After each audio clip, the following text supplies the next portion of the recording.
Okay, so we're going to start out as basically for the first test, and what we're going to do this week and next week prior to the first test. And the first test, just so everybody knows, is going to be January the 30th. It's that last Friday of the month. But what we're doing is we're covering chapters 13 and 14 in our book. And chapter 13 is on simple harmonic motion. So if you see those letters, that means simple harmonic motion. And chapter 14 is sound. But basically what we're going to be doing is we're working towards waves, but these waves are going to be mechanical waves.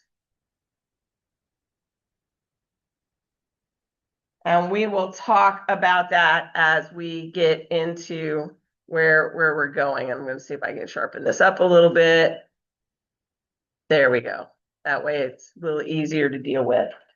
So a couple things we want to start back with is we want to look at models. And in physics, we do a lot of models. And one of the models that we use a lot is a spring model. So I've got my spring, and we usually have our weight attached to it. And we saw this back when we started with forces. Back in physics 1, we had forces. And if I had my spring on here, we would draw our force diagram. So I have my force due to gravity. And then we had our force, our restoring force due to my spring. Right? We had that force that was pulling the spring up. And as long as we weren't in motion and this was in equilibrium, our spring would have started with an original length. And then this would be a stretched length. And we would look at our stretch, where we would talk about that stretch. And that was our length that it stressed minus our original length. And that's where we were dealing with it. And we actually use what we called Hooke's law. And Hooke's law was that the magnitude of the force was going to equal kx, where this was my spring constant.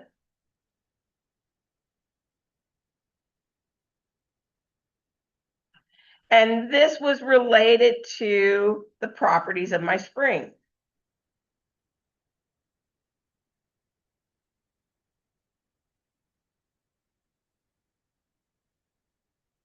And so I could look at a little spring like I had in my pen. So this would be my ballpoint pen or my click pen. Or if I was in a massive truck and I was looking at the spring around my shock absorber, so this is my shock spring. These two springs have different numbers of turns, made of different materials.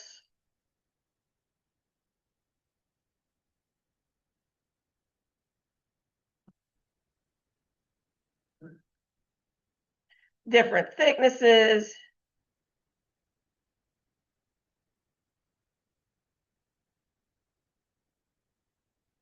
And that led to a different spring constant. So that spring constant was actually physically defined by our material.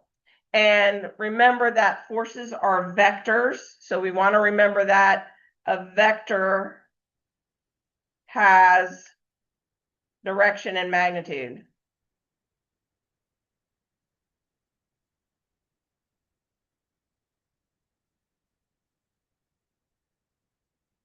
Has direction and magnitude. So if I was looking at my spring system where this spring is hanging down, we have our force that's going in here. And if my equilibrium, right, my equilibrium says that the summation of forces is equal to 0, and this is at equilibrium,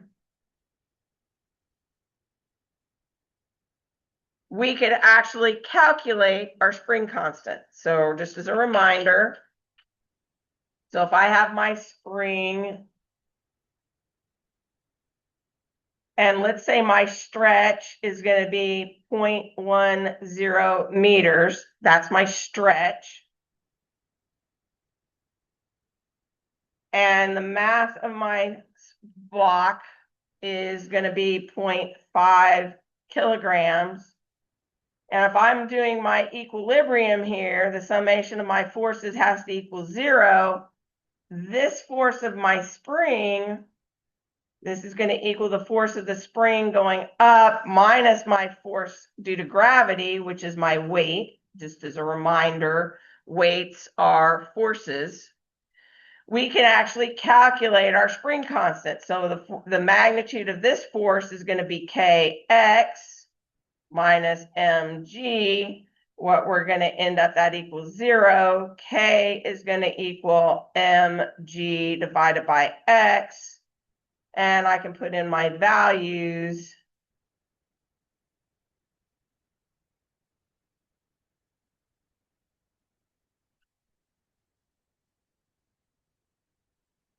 That's 0.5 and that's 0.5 meters. So a kilogram meter per second squared, remember that that is a Newton, and that's a Newton meter, and that's how we usually will write our spring constants. We'll usually write it in Newton meters. So if I do my 0.5 times my 9.81, oh, it's not 0.5 meters, it's 0.1 meter. That's what I wrote down on my figure there. This gives me 49.05 Newton meters. So we can calculate these spring constants. But remember what I've done here, and I've shown this here, I've shown my force diagram. I've used my force diagram to do this. I put my directionality into my equation because we said this was equilibrium.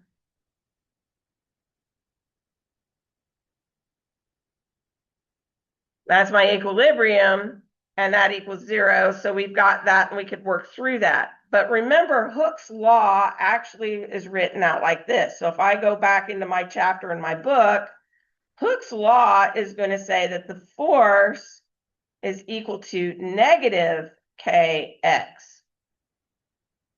And this negative comes in because this is a restoring force. My spring wants to go back towards its original situation. So that's where it's happening with my spring. It wants to go back to its original situation. So we get a negative here in the restoring force, but then we're going to get a little sloppy because a lot of times all we're wanting to do is look at the magnitude of the force. So that's where we've been. That's what we've done. That's what we've looked at. But now what we're going to look at is talk about what happens when we do this. So I'm going to take a spring and I'm going to put my weight on it. And we know that if I disturb it, okay, I'm actually going to go ahead and pull this down further. Okay, I'm going to actually pull it down further. I'm going to give myself a little mark here, like it's a marker, and I'm going to use like a little chart recorder paper here. We're going to take a piece of paper and we're going to actually pull our piece of paper along the way as our spring does its thing. But if I disturb this, this is going to bounce. It's going to go up and down. We'll have it, if I start this and then I disturb it and it'll kind of like this and then I let it go, we're going to get a pattern of motion that looks like this. So this is conveying time. So my system is actually moving now and it's bouncing up and down and it's conveying time. Well, that's an interesting pattern, okay? And we're actually going to make some definitions here. This part of the stretch that we're doing from here to here, we're going to call this the amplitude. And that's going to be our maximum deflection. We're going to go to our lowest point or the highest point. So this would be the amplitude, and this would be the amplitude. And in a perfect system where I have no drag, no friction, this is just going to bounce up and down as it would. It's just going to sit here and bounce up and down, up and down, and up and down. And it would go on for a long time. Now, we know in practice, I've got air resistance, I get friction in the spring, and we ultimately get what we call dampening. So there's a term that we want to look at, and dampening is going to have, instead of doing that, what we'll end up with is it will end up having our curve look like this. And this is related to friction in the system.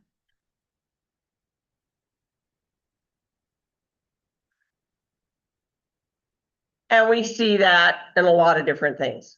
Now, this motion is what we refer to as simple harmonic motion. We can think of that spring oscillating back and forth as simple harmonic motion. Now, if we're looking at it in terms of time here, we look at the time that it takes. This is one cycle. We're going to go from the same point to the same point. So we can either go from max to max or minimum to minimum.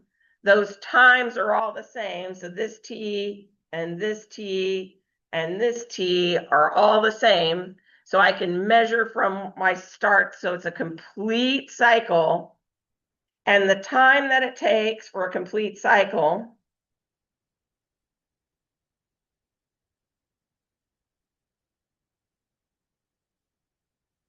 is equal to T, which is our period.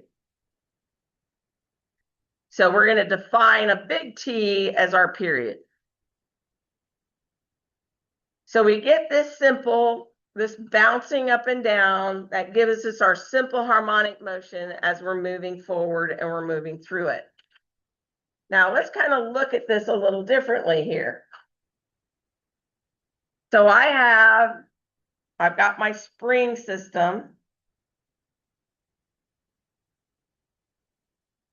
Okay, my spring system, and it produces our bounce up and down.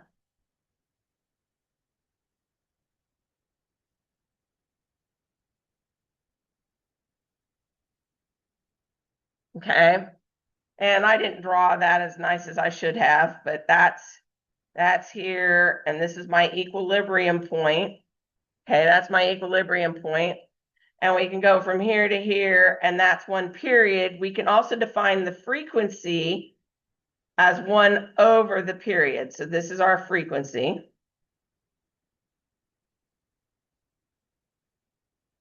So we've got this system that looks like that. And then I can do, let's think of a pendulum here. So I've got a pendulum. And if I move it up to here, and let's go ahead and put our little marker on our pendulum. If I move it up to here and I let it go, it's going to swing back and forth. And if I do this, it's going to have a pattern that looks like this. And it's going to do the same thing. I have an amplitude. And then I have a period, which will lead to a frequency. So my spring is a model of simple harmonic motion. My pendulum is a model of simple harmonic motion. And guess what? If I take a circle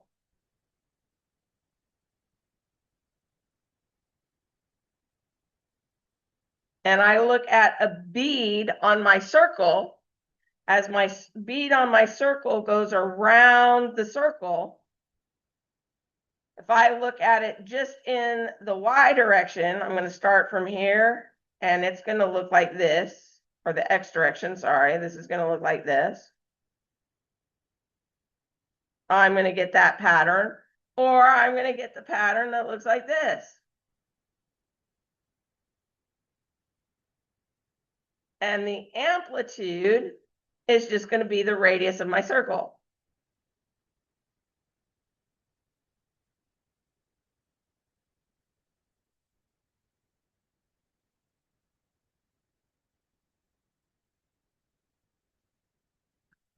So I get another model of simple harmonic motion. So I actually get three things that look like simple harmonic motion.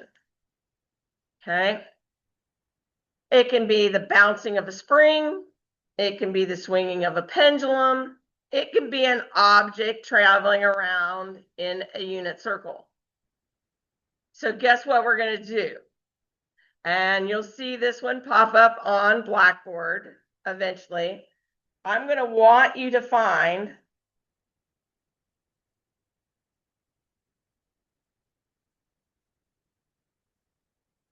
an example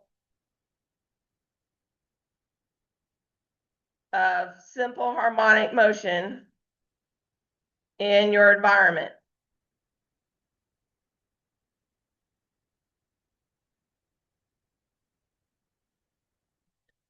Okay.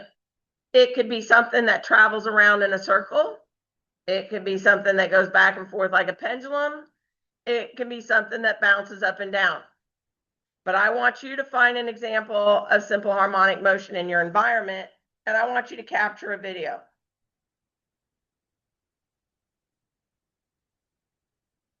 Okay. I want you to capture a video, and then what you're also going to do is you're going to determine the amplitude.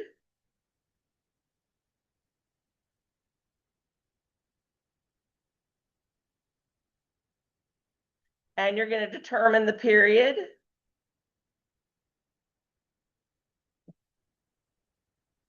And then you're going to do a little bit more, but right now that gets you an idea of what we're looking at, because what happens is that we use simple harmonic motion to model all kinds of things. We use this idea to model a lot of different things. And there's some fun things that because we can use this model, we can do a lot of different types of explanations or things that we want to look at, or how we want to describe the systems. So we want to use these three models, and we want to be able to equate something that's physically in our environment with this simple harmonic motion model. So I'm going to stop for a second. Any questions so far?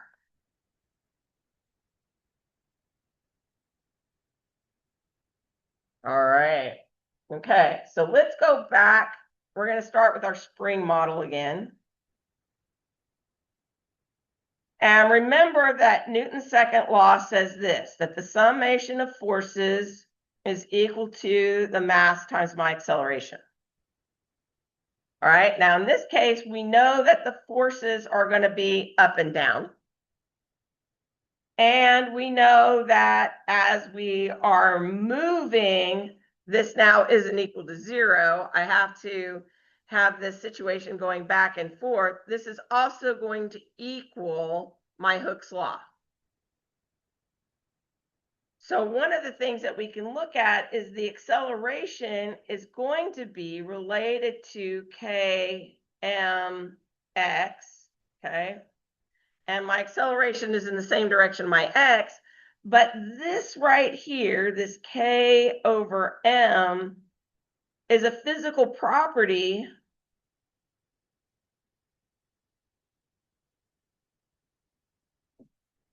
of my system. It's related to the spring constant that I have, and it's related to the mass that I have hanging down off of the system. Well, that's pretty cool, because now I can describe systems, and doing a variety of things, I can actually deal with a lot of different pieces, but this is a physical property of my system. Well, a couple of other things that we have to look at, and we're going to go back and look at energy. because of course we look at our systems in terms of both motion and in energy, because we like working with energy better, because energy is easier to deal with. We lose its vector character. And just as a reminder, potential energy of a spring is equal to our kx squared. So that's our potential energy of the spring. So if I look at my spring, right? If I look at my spring here, and this is going up and down, at the top, the total energy at the top is going to equal the potential energy of my spring plus the potential energy due to gravity plus my kinetic energy at the top. Now, if this is moving at the top, one of the things that's happening at the top is the velocity at the very top gets going up. At the very top, we're going to switch direction, and the velocity at the top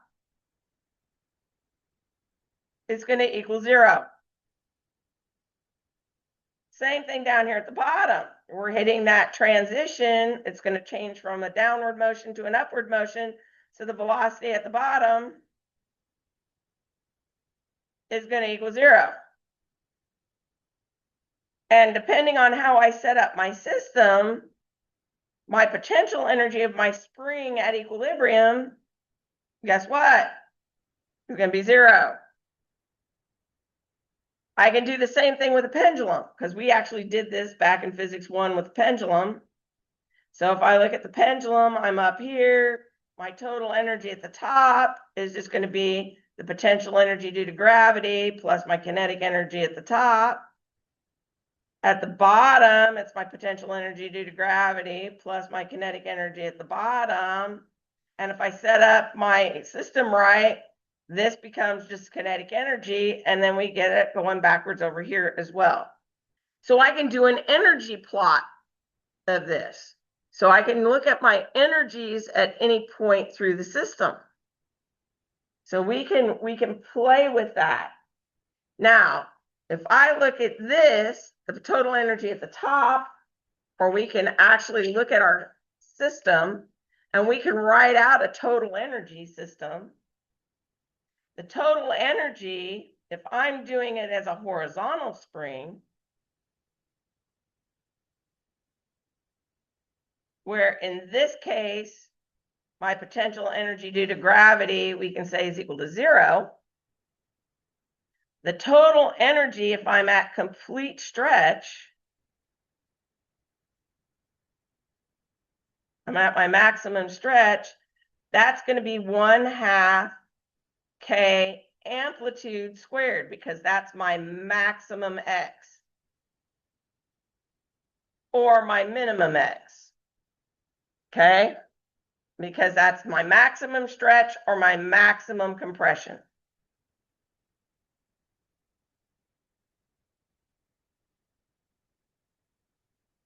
Now I can put this one in here just so that we have this, just so that my picture's a little bit more complete. As we go through this system, that's exactly what happens. We get that. So my total energy is going to equal 1/2 kx squared plus 1/2 mv squared. I can solve for v.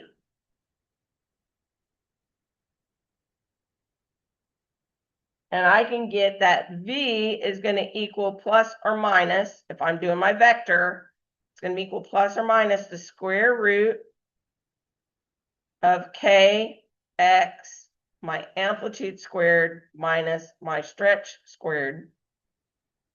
And I can find the velocity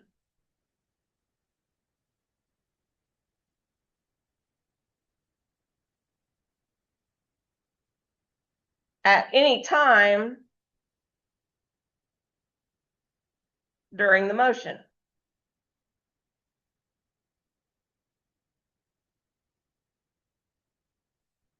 I can find my velocity at any time during the motion, which makes that a pretty cool thing. Okay? Makes it a pretty cool thing. So this is going to be dependent on my system. There's my amplitude, there's my stretch. I can determine the magnitude of the velocity. We can find my energy anywhere along the system. In fact, we used our energy to be able to do this, which made it a lot easier than trying to have to keep track of all of those different parts. So we're going to go back and we're going to look at, let's look at our circle system.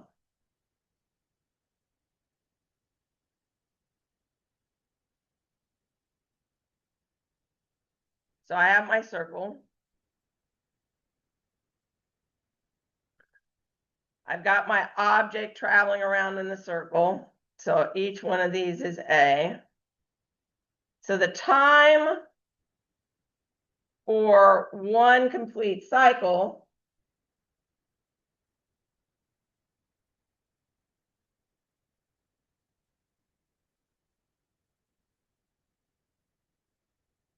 that's equal to our period.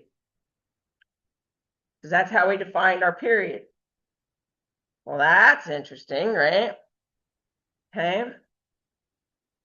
If I'm looking at a velocity as my change in distance over my change in time, okay, because that's our definition of velocity, it's the change in distance over the change in time. My change in distance is going to equal the circumference of the circle.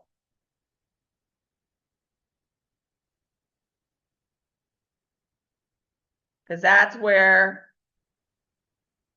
and over my change in time, because that's the distance that my object's going to travel going around that circle. All right, if I do that, our circumference is equal to 2 pi r. Our time is our period, but we want to go ahead and put this in terms of our amplitude because we're going to say our r is amplitude. All of a sudden, I've got my velocity is equal to 2 pi times the amplitude times over time.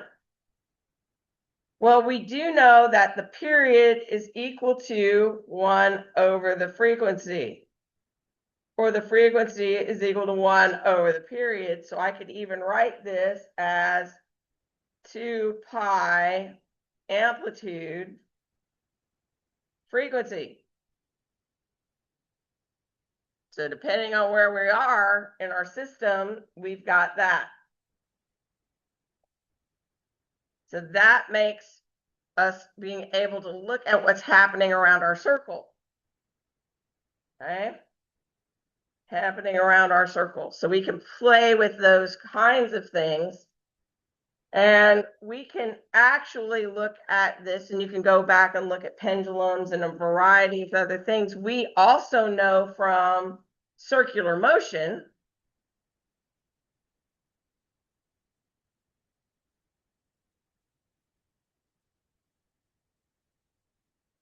let's remind ourselves of omega, which is our angular velocity.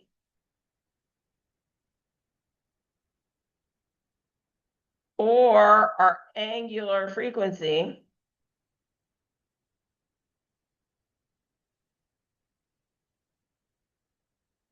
And if you remember from back there, dust off the cobwebs, this is equal to 2 pi times my frequency. Well, that's pretty cool because we're going to use this again. And what we're going to find out is if I play with things, my frequency is going to equal the square root of my, if I'm in a spring system, it's going to relate back to the physical property of my spring. That's going to be pretty neat. We're going to be able to utilize that quite a bit. So this goes back from our circular motion. We've defined a lot of those pieces. But so let's look at, we're going to look at this particular thing.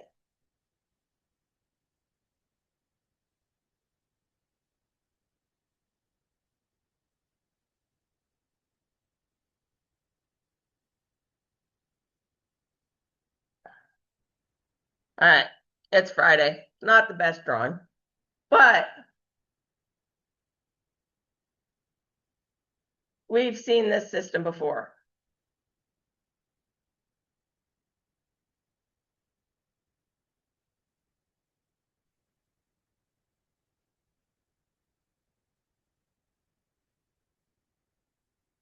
If I'm going to take this behavior and I go onto a graphing calculator, or I go back to my algebra book, or I go back to my trig book, we can describe this as either a sine function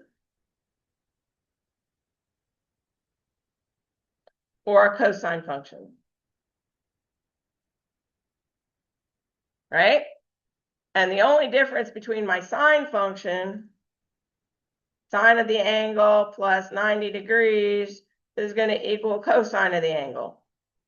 So basically, the only difference between my sine and my cosine is, where do I start? Do I start at 0 or do I start at 1? Well, we're going to choose. We're going to choose. We're going to say, as I am going through my bounce here, that my position, x is going to be position. We're going to define that position as whatever my amplitude is times cosine of my angle. But because this is a physical situation and we're going through by time, I'm going to say that that's my cosine, my angular frequency times time. This describes my position.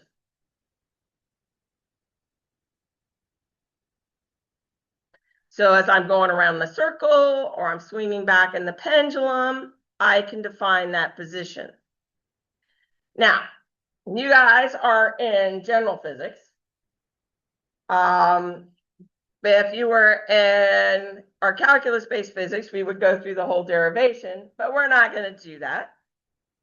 We're just going to kind of talk through it. But my angular frequency, remember, that's my change in angle with respect to time.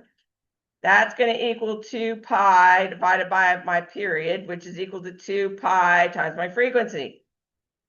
Well, that's pretty cool, because now if I have my position is this, there's my amplitude, there's my cosine, here is my 2 pi times my frequency times time, I now can tell you a lot of information about my system just by looking at my equation.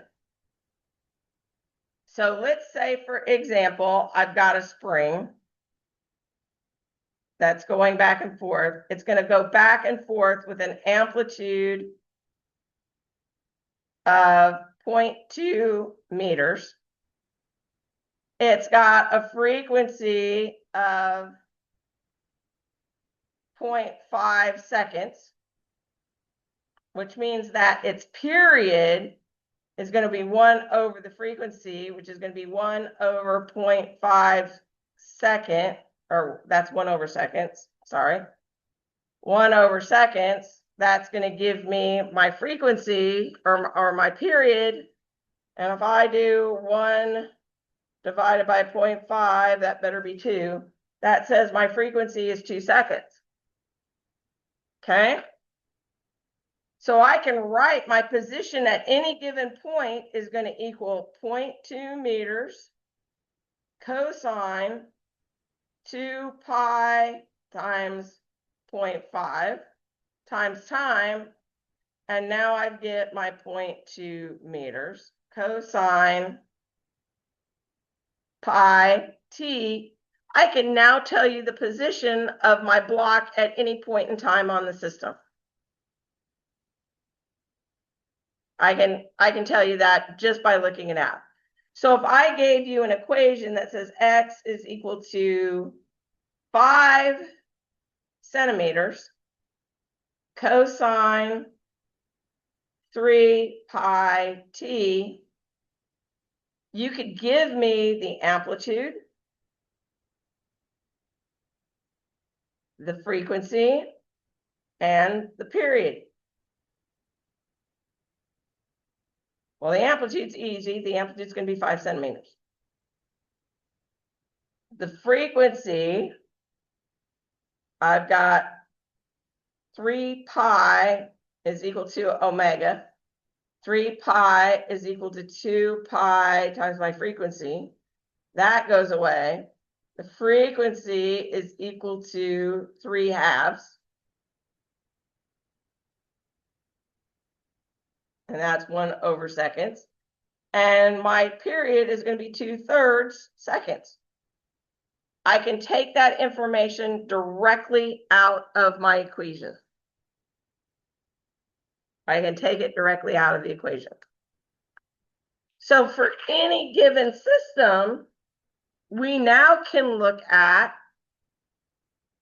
our position, and that's going to equal A cosine omega t, which can be written as A cosine 2 pi times the frequency times t. You can do a little bit of mathematics, but we're just going to give it to you in this class. That's going to be the velocity is equal to A omega sine omega t, which is equal to A minus A omega sine 2 pi, the frequency times t. And my acceleration is going to be minus A omega squared cosine 2 pi times the frequency times t, or minus A omega 2 times cosine omega t. These are equations of motion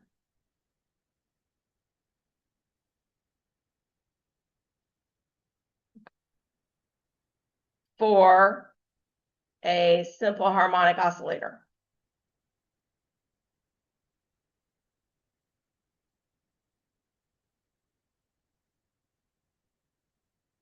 i.e., things are going back and forth. Okay. So that assignment that we were talking about, that I'm going to have you do, that will get posted over the weekend, is I want to have you find an example of simple harmonic motion in your environment. I also want you to give me its position equation.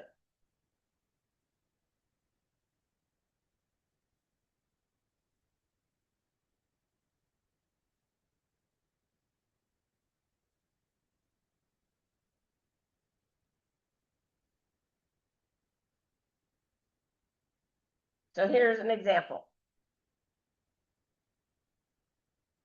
Okay, let me come up with an example. I have a grandfather clock.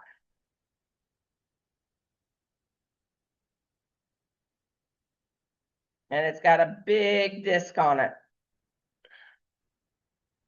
And it's gonna go back and forth. Well, I can determine its amplitude because I can see my grandfather clock. And if I have a big grandfather clock, I'm going to say that that amplitude is going to be 3 centimeters. So that's my amplitude.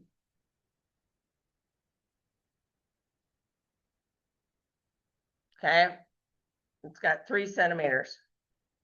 And if I'm looking at my grandfather clock and I take my phone and I time it, all right, I'm going to time it and it's going to take 1 second to complete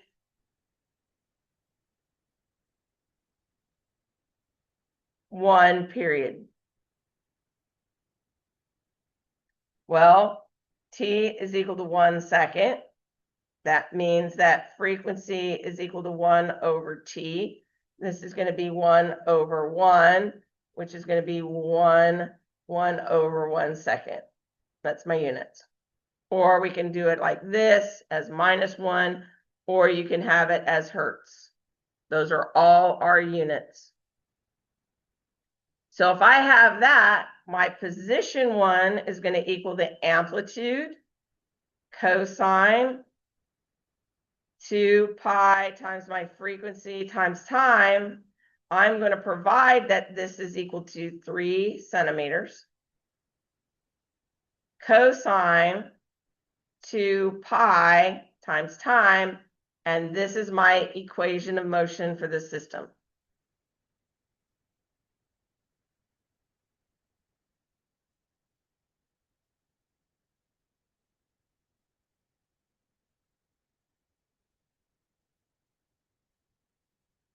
So what you will turn in, so the deliverable is a video, your amplitude, your frequency, and your equation of motion. And you will upload that into Blackboard once I get that assignment posted. But that's the assignment. That's the physics in the real world assignment that we're going to do for this one.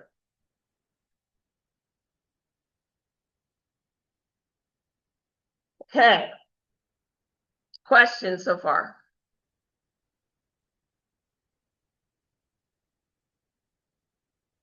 All right.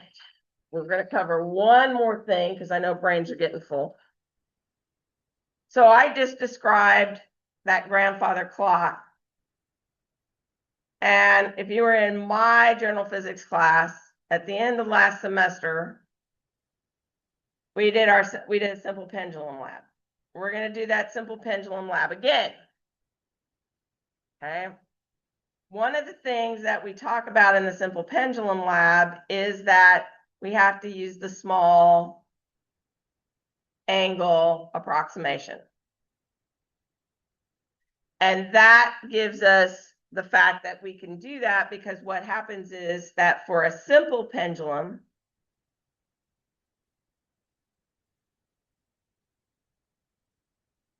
our period equals 2 pi square root of the length divided by gravity.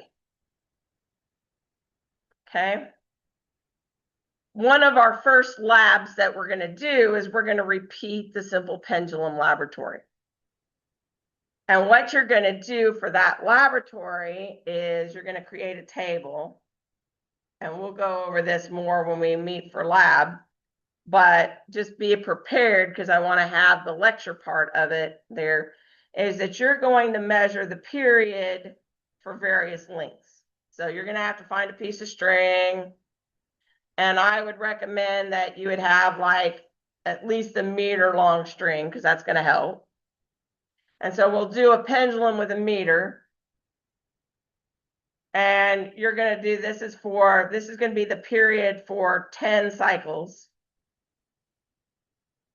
And you're going to get a value for 10 cycles. So let's say that cycle was, for 10 cycles at 1 meter, it was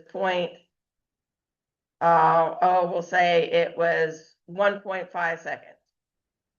And then for a half a meter, it was, say, 1 second. And for a quarter of a meter, it was, we'll say, 0.5 seconds. The longer your pendulum, the easier it is to measure your periods, right? So if I've got it for 10 cycles, I want the period for 1 cycle. So I end up having to calculate that. That becomes 0.15. This becomes 0.1, and this becomes 0.05. Okay, I get that 0.05, I get that. What we're going to do is we're going to create a plot. So let's take our equation. I'm going to square both sides. So I'm going to get t squared is equal to 4 pi squared LG. All right. So that's going to be interesting because I'm going to do a plot of t squared 4 pi squared divided by g times L. My equation for a straight line is y is equal to mx plus b. If I do a plot of t squared L, I'm going to get some data points. I'm going to draw a best fit line. I'm going to get my slope. My slope is going to equal 4 pi squared g. I can solve for g.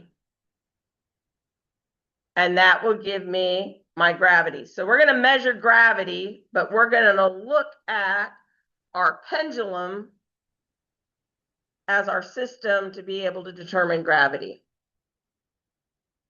So that's one of the laboratories that we will be doing. But I wanted to kind of bring this back to the fact that our period is related, and this is related to simple harmonic motion as well. But we will talk again more about that when we get to that lab. But I did want to bring that up here because this chapter brings in those items for the laboratory. All right, I'm pretty sure brains are full. So I'm going to ask if anybody has any questions.